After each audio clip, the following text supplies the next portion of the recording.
Hey everybody, today we're going to talk about installing some solar lights down by the barn. It's about 150 feet to walk from the house down to the barn, which is not a big deal. And there's electricity down at the barn, and there's obviously electricity up at the house for lights. But I wanted to put some lights kind of in between without having to run electricity, so that when you're walking down there at night, you can automatically get some light.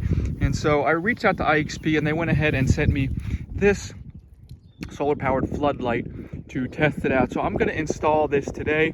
We'll take a look at it in just a second. It looks pretty straightforward to put together. I'll put it up and we'll take a look at it and see how it looks. One of the things that is nice about this one is that everything is adjustable, all the angles. So you can adjust the angle of the motion sensor, you can adjust the angle of the solar panel, you can adjust the angle of the whole mechanism from here, and then even these lights can kind of fold in or fold out depending on how you want the light to shine.